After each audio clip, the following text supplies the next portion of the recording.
ఈ ఫోటోలో కనిపిస్తున్న చెక్క మంచం గురించి తెలుసుకుందాం.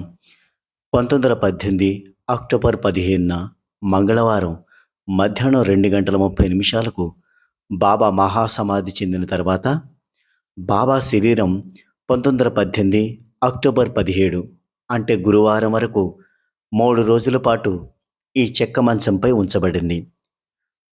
బాబాను ఎక్కడ ఉంచాలనే దానిపై ఆయన భక్తుల మధ్య విభేదాలు ఉన్నందున ఈ చెక్క మంచంపై బాబాకు చివరి స్నానం చేపించారు. తగిన లాంఛనాలతో బాబా శరీరాన్ని ఊరేగింపుగా దర్జీవాడ అంటే సమాధి మందిరానికి తీసుకువచ్చారు.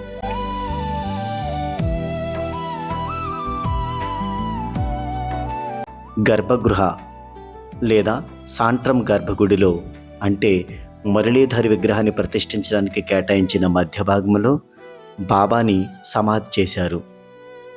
ఈ మంచం ముందుగా ద్వారకామాయిలో ఉండేది, కానీ తర్వాత చావడిలో ఉండేది. దీనిని చావడి వాయువ్య మూలలో ఉంచారు. ఇక్కడికి మహిళలు వెళ్ళడానికి అనుమతి ఉంది. ప్రతి గురువారం దీనిని బయటికి తీసి చావడి ముందు ఉంచి బాబా పల్లకిని దానిపై ఉంచుతారు. ఆరతి తర్వాత ఈ మంచం చావడి వాయువ్య గోడ వెంబడి తిరిగి ఉంచబడేది. అయితే మ్యూజియం నిర్మించిన తర్వాత ఈ చెక్క మంచం అక్కడికి తరలించబడింది. ఇది ఇప్పుడు మ్యూజియం మధ్య ప్రాంతంలోని గ్రౌండ్ ఫ్లోర్లో ప్రదర్శించబడింది. మీరు షిరిడీ వెళ్ళినప్పుడు సాయిబాబా దర్శనం తదుపరి